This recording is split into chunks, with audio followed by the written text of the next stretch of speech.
The passport officer stared at my ID and asked, "How are you traveling when you're supposed to be in prison?" I froze at the customs desk at LAX, my boarding pass for London crumpled in my sweaty palm. The officer, a stern-faced woman named Miss Krill according to her badge, was typing something into her computer with increasing urgency. "I'm sorry, what?" I managed to croak out, because this had to be some kind of mistake. I'd never been arrested for anything more serious than a parking ticket. She turned her monitor toward me, and there it was in official government font. Jax Riley, convicted of armed robbery and assault, sentenced to 15 years at California State Prison. Current status, incarcerated. "That's not me," I said, my voice shaking. "I've never been to prison. I work at a marketing firm in Portland." Miss Krill's expression softened slightly, but she still looked suspicious. "Sir, I need you to step over here with me." She gestured toward a small office behind the customs booths. My heart was pounding so hard I thought it might explode as I followed her, dragging my rolling suitcase like a guilty person, even though I hadn't done anything wrong. Other travelers were staring now, probably thinking they were watching someone get arrested for terrorism or drug smuggling. Inside the office, Miss Krill pulled up more information on her screen. "According to this, you were convicted 3 years ago for robbing a convenience store in Fresno and beating the clerk with a tire iron." I stared at the screen in horror. The conviction date was 3 years ago, when I was working my first job out of college and living in a tiny apartment in Portland. I had never been to Fresno in my life. "There has to be some mistake," I said, pulling out my phone to show her photos of my life. "Look, here's me at work last week. Here's my apartment lease. I can call my boss right now." Miss Krill studied the photos but still looked unconvinced. "Sir, identity theft happens, but usually people steal identities to avoid prison, not to go to prison." She had a point that made my stomach drop even further. "Why would someone use my name to get convicted of crimes I didn't commit?" "Let me check a few more things," she said, typing rapidly. After what felt like forever, she looked up with a puzzled expression. "This is strange. The booking photo for Jax Riley looks exactly like you, but the fingerprints on file don't match the ones in your passport application." My head was spinning trying to process this information. I asked to see the booking photo, and when she turned the screen toward me, I nearly fell out of my chair. The person in the orange jumpsuit looked exactly like me. Same brown hair, same green eyes, same scar above my left eyebrow from falling off my bike when I was 8. But it wasn't me. I knew it wasn't me because I remembered exactly where I was 3 years ago when this person was apparently getting arrested. "This is insane," I whispered, staring at what looked like my identical twin in a prison uniform. Miss Krill was making phone calls now, speaking in low tones to what sounded like supervisors and possibly law enforcement. I caught fragments of her conversation. "Unusual identity discrepancy, possible fraud, need immediate verification." She hung up and turned back to me. "Mr. Riley, we're going to need to hold you here while we sort this out. This could take several hours." The waiting room they put me in was sterile and cold, with plastic chairs and fluorescent lights that made everything look sickly. I tried calling my mom, but it went straight to voicemail. I tried my best friend Trey, same thing. It was like the universe was conspiring against me when I needed witnesses to my normal life most desperately. After 2 hours, a man in a suit walked in and introduced himself as Agent Foster from some government department I'd never heard of. He sat across from me with a thick file folder and a laptop computer. "Mr. Riley, we've been investigating a case involving identity fraud and falsified criminal records. Your situation appears to be connected to a larger scheme we've been tracking." My mouth went dry because this sounded way more serious than a simple mix-up at passport control. Agent Foster opened his laptop and showed me a spreadsheet with dozens of names, including mine. "Over the past 5 years, someone has been systematically creating false criminal records for real people. The victims are usually young adults with clean records and stable employment." He scrolled down the list, and I saw name after name with similar patterns. "But why?" I asked, because none of this made any sense. "We're still investigating, but we believe it's connected to a private prison corporation that gets paid based on occupancy rates. Creating fake convictions helps them justify their federal contracts." The implications of what he was saying made me feel sick. Someone had basically sold me into slavery to fill a prison quota, except I wasn't actually in prison because I'd never been arrested. Agent Foster continued explaining while I tried not to throw up. "The scheme works because most people never check their own criminal background. You only found out because you tried to travel internationally." He showed me more documents, including what looked like court transcripts from my fake trial. Someone had hired a public defender to represent me, and that attorney had apparently entered a guilty plea on my behalf. "This is completely illegal," I said, stating the obvious. "How is this even possible?" Agent Foster's expression was grim as he explained how the scheme worked. Corrupt court clerks, fake attorneys, and falsified paperwork had created an entire shadow justice system. The private prison company, Cornerstone Corrections, was paying bribes to keep their facilities at capacity even when crime rates dropped. The investigation that followed consumed the next 8 months of my life. I had to hire my own attorney, Linda Vex, who specialized in identity theft cases. She worked for free because she said my case could help expose the entire fraud scheme. We spent weeks gathering evidence of my real whereabouts during the time I was supposedly in prison. Bank records, work timesheets, apartment lease agreements, even photos from social media with timestamps proving I was in Portland when Jax Riley was supposedly getting arrested in Fresno. Linda filed motions to have the fake conviction expunged, but the legal process moved incredibly slowly. Meanwhile, I couldn't travel internationally, couldn't pass background checks for apartment rentals, and lived in constant fear that someone would see my name in the system and assume I was a dangerous criminal. The worst part was telling my family what happened. My parents initially thought I was lying about the conviction, especially when they Googled my name and found news articles about the armed robbery. "But Jax," my mom said over the phone, her voice breaking, "the man in this mugshot looks exactly like you." I had to explain the entire identity theft scheme while they struggled to believe such a thing was even possible. My dad, who worked in banking, immediately understood the financial implications. "Son, this could destroy your credit, your career, everything." He started researching identity theft protection services and attorneys, while my mom worried about what the neighbors would think. My younger sister Pip stopped talking to me for 2 months because she was embarrassed to be related to someone with a criminal record, even though it was fake. Linda discovered that 47 other people had been victims of the same scheme. She organized a class action action lawsuit against Cornerstone Corrections and the county court system in Fresno. Our first group meeting was held in a conference room at her law firm, and seeing all those faces was both comforting and terrifying. There was a teacher who lost her job when the fake conviction showed up on a background check, a nurse who couldn't renew her license, a father who was denied custody of his children during divorce proceedings because of his fake criminal record. We were all living versions of ourselves, dealing with consequences for crimes we never committed. The stories were so similar it was clearly a systematic operation, not random identity theft. The media attention started after Linda held a press conference about our lawsuit. Local news stations picked up the story, then national outlets. I found myself on CNN explaining how someone had stolen my identity to create a fake conviction. The reporter kept asking if I was sure I hadn't committed the crime and just forgotten about it, which made me want to scream. "You don't forget robbing a store and beating someone with a tire iron," I said, probably sounding more angry than I should have on national television. But the coverage helped other victims come forward. Within a month, we had identified over 100 people who had been given fake criminal records by the same scheme. The FBI raid on Cornerstone Corrections happened 6 months after my airport encounter. Linda called me at work to tell me they were finally taking action against the company. I watched the news coverage from my desk, seeing federal agents carrying boxes of evidence out of corporate offices. The CEO, Dale Finch, was arrested along with 12 other executives and employees. The fake court clerk who had processed my false conviction was also arrested. Seeing their mugshots on the news felt like justice, but it didn't immediately fix my destroyed reputation. The fake conviction was still in the system, still showing up on background checks, still ruining my life on a daily basis. Getting the conviction expunged required a court hearing where I had to prove my innocence of a crime I never committed. Linda presented our evidence to a judge who looked appropriately shocked by the entire situation. Bank records showing I was in Portland when the robbery happened in Fresno, work attendance records, security camera footage from my apartment building, even testimony from friends and co-workers who remembered seeing me during the time I was supposedly in prison. The judge ruled in our favor and ordered the false conviction removed from all databases, but warned that it could take months for the information to update across all systems. "Mr. Riley," she said, looking at me with something like sympathy, "this court sincerely apologizes for the failure of our justice system." The apology didn't fix the damage to my life. I had already lost one job opportunity because of the background check. My credit score had been destroyed by fake court fines that went to collections. I couldn't rent a decent apartment because landlords saw the criminal record and rejected my applications immediately. Even after the conviction was officially expunged, traces of it lingered in internet search results and private databases. Linda explained that completely cleaning up identity theft damage could take years, even with court orders. "The internet never forgets," she said grimly, "especially when it comes to criminal records." I started using a reputation management service to try to push down the negative search results, but progress was slow and expensive. Therapy became necessary when I started having panic attacks every time I had to show my ID to someone. The therapist, Dr. Kim, specialized in trauma from identity theft and fraud. She explained that what I experienced was a form of psychological assault, having my entire identity weaponized against me by strangers. "Your sense of self has been violated," she said during one session. "It's normal to feel paranoid and anxious about your own name." The therapy helped,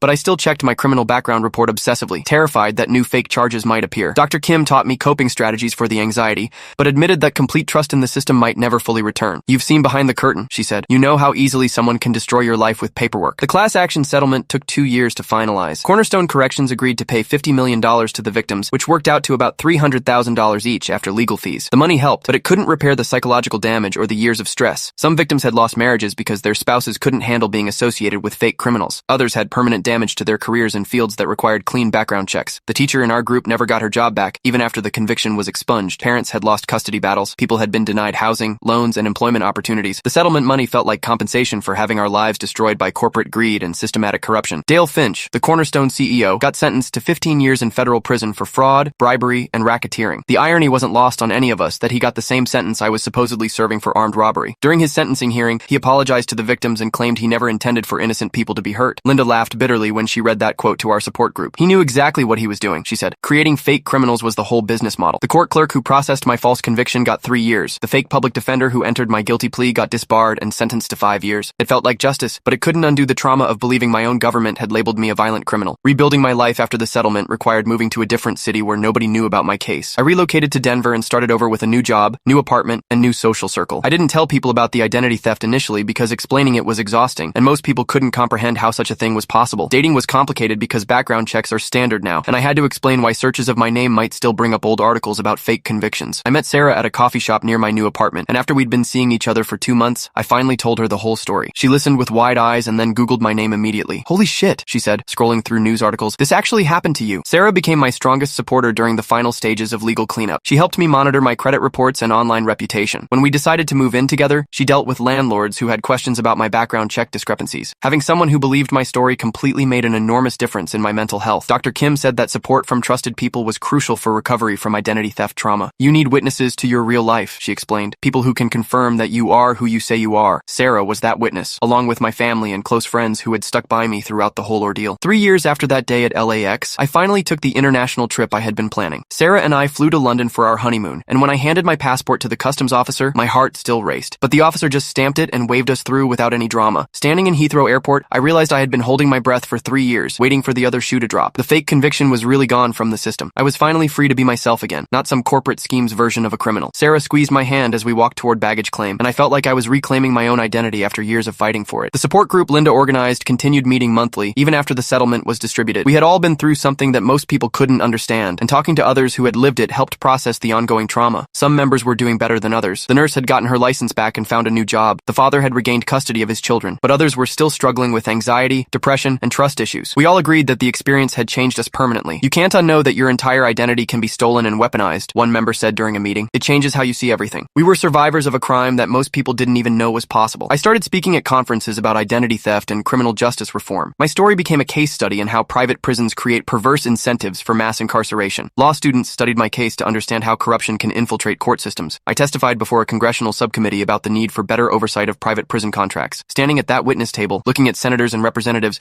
I felt like I was finally turning my nightmare into something useful. The next time you hear about prison population statistics, I told them, remember that some of those numbers might be fake people like me. The system failed so completely that innocent citizens were sold into statistical slavery to boost corporate profits. The nightmares never completely stopped, but they changed from dreams about being arrested for crimes I didn't commit to dreams about fighting back against the system. Dr. Kim said that was a sign of healthy processing. You're not the victim anymore, she observed during one of our sessions. You're the advocate. That shift in identity from victim to advocate marked a turning point in my recovery. I wasn't just someone who had survived identity theft. I was someone who could prevent it from happening to others. The speaking engagements and advocacy work gave meaning to the trauma, transforming it from pure suffering into a force for systemic change. 5 years later, Sarah and I have 2 kids and a house in the suburbs of Denver. Our son's birth certificate lists my correct name with no criminal record attached. Our daughter will grow up in a world where I've helped strengthen identity theft protections and private prison oversight. Sometimes I still Google my name to make sure nothing strange appears, but it's become more of a quarterly check-in than the obsessive daily searching I used to do. The settlement money helped us buy our house and start our family, but more importantly, the experience taught me that identity is something you have to actively protect and defend. Nobody else will do it for you, and the systems we trust to protect us can fail catastrophically. Linda retired last year, but she still sends me updates about new identity theft cases and criminal justice reform legislation. The work we started with our class action lawsuit has led to federal laws requiring better verification for criminal convictions